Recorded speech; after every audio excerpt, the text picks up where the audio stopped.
ಅಯ್ಯಪ್ಪನ ಅವತಾರ ಈ ಭೂಮಿಯ ಮೇಲೆ ಬಂದಿದ್ದು ಹೇಗೆ? ಅಯ್ಯಪ್ಪ ಆ ನಿಗೂಢ ಗುಹೆಗೆ ಬಂದಿದ್ದು ಯಾಕೆ? ಅಯ್ಯಪ್ಪನ ಆ ನಿಗೂಢ ಗುಹೆ ಈಗ ಎಲ್ಲಿದೆ? ಅಯ್ಯಪ್ಪನ ತಾಯಿ ತನ್ನ ಮಗನನ್ನೇ ಮೋಸ ಮಾಡಲು ಕಾರಣ ಏನು? ಅಯ್ಯಪ್ಪನ ಅಸಲಿ ತಂದೆ ತಾಯಿಗಳು ಹಾಗಾದ್ರೆ ಯಾರು? ಅಯ್ಯಪ್ಪ ಹುಟ್ಟಲು ಕಾರಣ ಏನು? ಅಯ್ಯಪ್ಪನ ಗುಹೆಗೆ ಈಗಲೂ ಹೋಗಲು ಸಾಧ್ಯವೇ? ಬನ್ನಿ, ಆ ಅಯ್ಯಪ್ಪನ ಗುಹೆ ಹಾಗೂ ಅಯ್ಯಪ್ಪನ ಬಗ್ಗೆ ನಿಮಗೆ ಗೊತ್ತಿರದಂತಹ ಇನ್ನೂ ಕೆಲವು ನಿಗೂಢ ರಹಸ್ಯಗಳನ್ನ ಈ ವಿಡಿಯೋ ಮೂಲಕ ತಿಳಿದುಕೊಳ್ಳೋಣ. ಈ ವಿಡಿಯೋ ತುಂಬಾ ಇಂಟ್ರೆಸ್ಟಿಂಗ್ ಆಗಿದೆ, ಹೀಗಾಗಿ ಕೊನೆವರೆಗೂ ಮಿಸ್ ಮಾಡದೆ ಸ್ಕಿಪ್ ಮಾಡದೆ ನೋಡಿ. ಅದಕ್ಕಿಂತ ಮೊದಲು ಕಮೆಂಟ್ ಬಾಕ್ಸ್ ಅಲ್ಲಿ ಸ್ವಾಮಿಯೇ ಶರಣಂ ಅಯ್ಯಪ್ಪ ಅಂತ ಬರೆಯಿರಿ.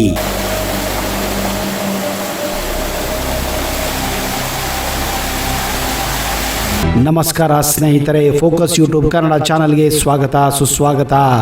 ರಾಕ್ಷಸ ಮಹಿಷಾಸುರನನ್ನು ಕೊಲ್ಲಲು ದೇವತೆಗಳೆಲ್ಲ ತಮ್ಮ ಶಕ್ತಿಯನ್ನೇ ಧಾರೆಗೆರೆದು ದುರ್ಗೆಯನ್ನ ಸೃಷ್ಟಿಸಿದ್ದು ನಿಮಗೆಲ್ಲ ಗೊತ್ತಿರುವ ವಿಚಾರ.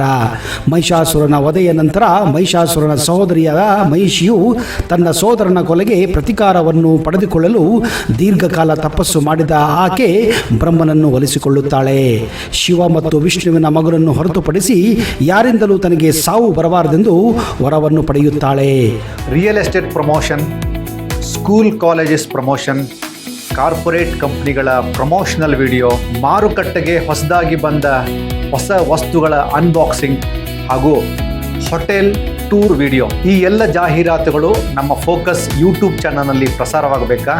ಹಾಗಿದ್ರೆ ನಾವು ಇದೆಲ್ಲವನ್ನು ಮಾಡಿಕೊಡ್ತೀವಿ. Concept creation, shooting, editing, final output ಜೊತೆಗೆ ಅಪ್ಲೋಡಿಂಗ್. ಹೆಚ್ಚಿನ ಮಾಹಿತಿಗಾಗಿ ಈ ನಂಬರ್ಗೆ ಸಂಪರ್ಕಿಸಿ. ಪುರುಷರಿಬ್ಬರು ಮಗುವನ್ನು ಪಡೆಯಲು ಸಾಧ್ಯವಿಲ್ಲವೆಂದು ಭಾವಿಸಿ ಮಹಿಷಿ ತಾನು ಅಮರಳೆಂದು ಭಾವಿಸುತ್ತಾಳೆ.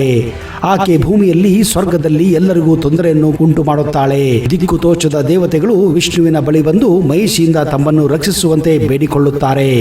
ಮಹಿಷಿ ಪಡೆದ ವರವನ್ನು ಅರ್ಥೈಸಿಕೊಂಡ ವಿಷ್ಣು ಹಿಂದೆ ಅಸುರರಿಂದ ಅಮೃತವನ್ನು ಅಪಹರಿಸಿ ದೇವತೆಗಳಿಗೆ ನೀಡುವುದಕ್ಕಾಗಿ ತಾನು ತಾಳಿದ್ದ ಮೋಹಿನಿಯ ರೂಪವನ್ನು ಈಗ ಮತ್ತೊಮ್ಮೆ ತಾಳುತ್ತಾನೆ. ಮೋಹಿನಿಯಾಗಿ ಶಿವನೊಂದಿಗೆ ಕೂಡಿ ಒಂದು ಗಂಡು ಮಗುಗೆ ಜನ್ಮ ನೀಡುತ್ತಾನೆ. ಆ ಮಗುವನ್ನು ಸಂತಾನವಿಲ್ಲದ ದುಃಖಿತರಾಗಿದ್ದಂತಹ ಶಿವಭಕ್ತನೂ ಆದ ಪಂದಳ ರಾಜನಿಗೆ ಮತ್ತು ಆಕೆಯ ಪತ್ನಿ ರಾಣಿಗೆ ನೀಡಲು ನಿರ್ಧರಿಸುತ್ತಾರೆ. ಅಯ್ಯಪ್ಪ ದೇವರು ಹುಟ್ಟಿದ ಬಳಿಕ ಆತನ ದೈವಿಕ ತಂದೆ ತಾಯಿ ಅಂದರೆ ಹರಿ ಮತ್ತು ಹರ ಆತನ ಕೊರಳಿಗೆ ಬಂಗಾರದ ಮಣಿಯನ್ನ ಕಟ್ಟುತ್ತಾರೆ ಮತ್ತು ಆತನನ್ನು ಪಂಪಾ ನದಿಯಲ್ಲಿ ಬಿಡುತ್ತಾರೆ. ಒಮ್ಮೆ ಪಂಪಾ ನದಿಯ ದಡದಲ್ಲಿ ಬೇಟೆಯಾಡಲು ಹೊರಟ ಪಂದಳ ರಾಜ ರಾಜಶೇಖರನಿಗೆ ಕಾಡಿನಿಂದ ಶಿಶುವೊಂದು ಅಳುವ ಶಬ್ದ ಕೇಳಿ ಬರುತ್ತದೆ. ಅಚ್ಚರಿಗೊಂಡ ರಾಜನು ಆ ದನಿಯನ್ನು ಹಿಂಬಾಲಿಸಿ ಹೋಗುತ್ತಾನೆ. ಅಲ್ಲಿ ರಾಜನು ಒಂದು ಮುದ್ದು ಮಗುವನ್ನು ಕಾಣುತ್ತಾನೆ. ಕೌತುಕದಿಂದ ಆ ಮಗುವನ್ನು ನೆಟ್ಟ ನೋಟದಿಂದ ನೋಡಿದ ರಾಜನ ಮುಂದೆ ಸನ್ಯಾಸಿಯೊಬ್ಬ ಪ್ರತ್ಯಕ್ಷನಾಗಿ ಆ ಶಿಶುವನ್ನು ಅರಮನೆಗೆ ಒಯ್ಯುವಂತೆ ಸೂಚಿಸುತ್ತಾನೆ. ಮಗುವಿನ ಕುತ್ತಿಗೆಯಲ್ಲಿರುವ ಚಿನ್ನದ ಸರವನ್ನು ಕಂಡ ಸನ್ಯಾಸಿ ಅವನಿಗೆ ಮಣಿಕಂಠನೆಂದು ನಾಮಕರಣ ಮಾಡಲು ಸೂಚಿಸುತ್ತಾನೆ. ರಾಜನು ಸಂತೋಷವಾಗಿ ಮಗುವನ್ನು ಅರಮನೆಗೆ ಕೊಂಡು ಮಹಾರಾಣಿಗೆ ನಡೆದ ಎಲ್ಲ ವಿಷಯವನ್ನ ತಿಳಿಸುತ್ತಾನೆ.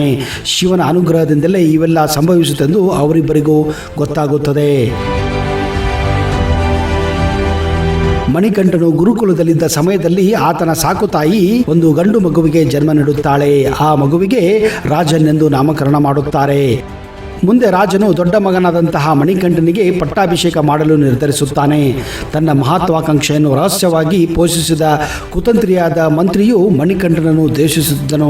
ಅವನು ಈ ದೈವಿಕ ಅವತಾರವನ್ನು ನಿರ್ನಾಮಗೊಳಿಸಬೇಕೆಂದು ಪಣ ತೊಟ್ಟಿದ್ದನು. ಮಣಿಕಂಠನಿಗೆ ವಿಷಪ್ರಾಶನ ಮಾಡುವುದರಿಂದ ಹಿಡಿದು ನಾನಾ ರೀತಿಯ ಕಸರತ್ತುಗಳನ್ನು ಮಾಡುತ್ತಾನೆ.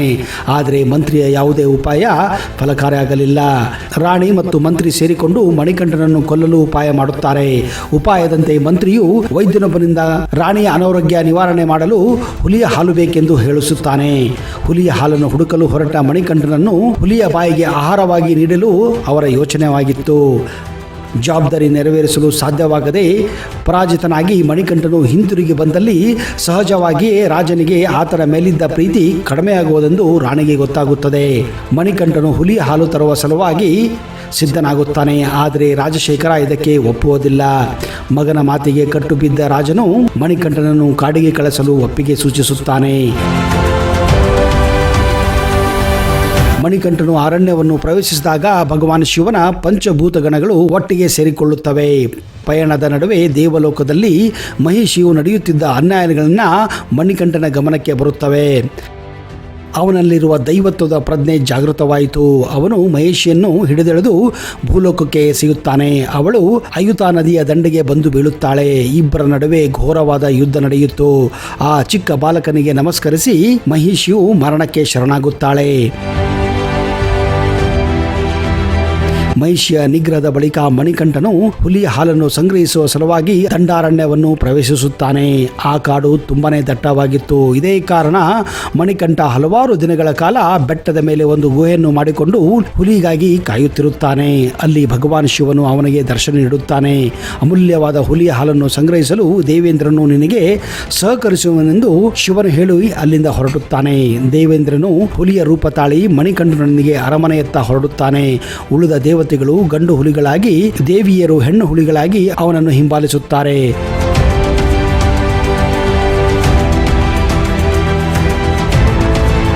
ಹುಲಿಯನ್ನೇರಿ ಬರುವ ಮಣಿಕಂಠನನ್ನು ಕಂಡು ಹೆದರಿದ ಪಂದಳದ ಜನರು ಓಡಿ ಹೋಗಿ ಮನೆಯಲ್ಲಿ ಅವಿತು ಕುಳಿತುಕೊಳ್ಳುತ್ತಾರೆ. ಮಂತ್ರಿ ಹೆಚ್ಚು ಹೊತ್ತು ತಡೆಯಲಾರದೆ ಬಾಲಕನ ಪಾದಗಳಿಗೆ ಬಿದ್ದು ಕ್ಷಮೆ ಯಾಚಿಸುತ್ತಾನೆ. ಕೊನೆಗೆ ರಾಣಿಯ ಕಪಟ ನಾಟಕ ರಹಸ್ಯ ಬಯಲಾದ ಆ ನಿಮಿಷಗಳಲ್ಲಿ ಮಣಿಕಂಠನು ಅರಣ್ಯದತ್ತ ವಾಪಸ್ಸು ಹೋಗುತ್ತಾನೆ. ಕಾಡಿನಿಂದ ಹಿಂದಿರುಗಿ ಬರುವಾಗ ಅವನಿಗೆ 12 ವರ್ಷ ಪ್ರಾಯವಾಗಿತ್ತು. ತನ್ನ ಮಗನು ನಾಡನ್ನು ಬಿಟ್ಟು ಕಾಡಿಗೆ ತೆರಳಲು ಕಾರಣನಾದ ದಿವಾನನನ್ನು ದಂಡಿಸಬೇಕೆಂದು ಅರಸನು ಕೂಡ ತೀರ್ಮಾನಿಸುತ್ತಾನೆ. ಆದರೆ ಎಲ್ಲವೂ ದೈವ ಇಚ್ಛೆಯಂತೆ ನಡೆಯುವುದೆಂದು ಸಮಯವನ್ನು ಪಾಲಿಸಬೇಕೆಂದು ಮಣಿಕಂಠನು ಸಲಹೆ ನೀಡುತ್ತಾನೆ. ತನ್ನ ಅವತಾರದ ಉದ್ದೇಶವನ್ನು ಪೂರ್ತಿಗೊಳಿಸಿದ್ದರಿಂದ ತಾನು ದೇವಲೋಕಕ್ಕೆ ಹಿಂದಿರುಗುವುದಾಗಿ ತಂದೆಗೆ ಸೂಚಿಸುತ್ತಾನೆ. ಮಣಿಕಂಠನ ಸ್ಮರಣೆಗಾಗಿ ಒಂದು ದೇವಾಲಯವನ್ನು ನಿರ್ಮಿಸಬೇಕೆಂಬ ಆಸೆ ತಂದೆಯಲ್ಲಿ ಬರುತ್ತದೆ. ಆದ್ದರಿಂದಲೇ ದೇವಾಲಯದ ನಿರ್ಮಾಣಕ್ಕಾಗಿ ಸೂಕ್ತ ಜಾಗ ತೋರಿಸಬೇಕೆಂದು ರಾಜಶೇಖರನು ಕೇಳಿಕೊಳ್ಳುತ್ತಾನೆ. ಕೂಡಲೇ ಮಣಿಕಂಠನು ಒಂದು ಶರವನ್ನು ತೆಗೆದು ದೂರಕ್ಕೆ ಎಸೆಯುತ್ತಾನೆ. ಆ ಶರವು ಶ್ರೀರಾಮನ ಕಾಲದಲ್ಲಿ ಶಬರಿ ಎಂಬ ಖ್ಯಾತಳಾದ ಸನ್ಯಾಸಿನಿ ತಪಸ್ಸನ್ನಾಚರಿಸಿದ ಶಬರಿ ಆಶ್ರಮಕ್ಕೆ ಬಂದು ಬೀಳುತ್ತದೆ.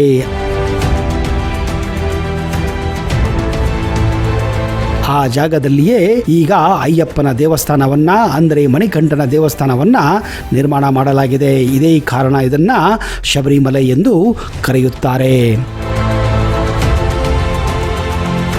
ಸ್ನೇಹಿತರೆ, ಈ ವಿಚಾರ ನಿಮಗೆ ಗೊತ್ತಿತ್ತಾ? ಈ ದೇವಸ್ಥಾನದ ಬಗ್ಗೆ ನಿಮ್ಮ ವಿಚಾರವನ್ನು ದಯವಿಟ್ಟು ಕಮೆಂಟ್ ಬಾಕ್ಸಲ್ಲಿ ಹಾಕಿ. ಇಂತಹದೇ ರೋಚಕ ಮಾಹಿತಿಯೊಂದಿಗೆ ಮುಂದಿನ ಸಂಚಿಕೆಯಲ್ಲಿ ಮತ್ತೆ ಬರುತ್ತೇನೆ. ಅಲ್ಲಿಯವರೆಗೆ ಜೈ ಹಿಂದ್, ಜೈ Karnataka. Keep watching Focus Kannada.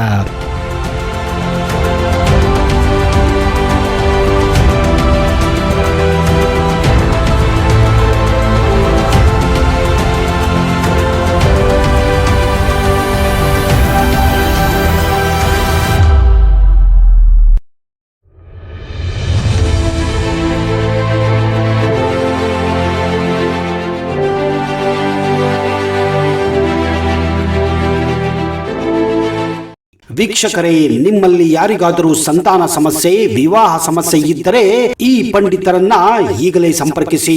Pandit ವೈದ್ಯಮೋಡಿ Ramajja, Shri Anjaneya ಸ್ವಾಮಿಯ ಆರಾಧಕರು, Indian famous astrologer. Get 100% solution to all your problems.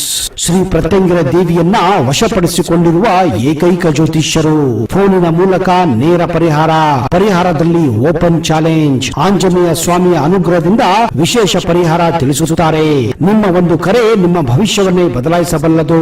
ಇವರ ದೂರವಾಣಿ ಸಂಖ್ಯೆ 9008220252.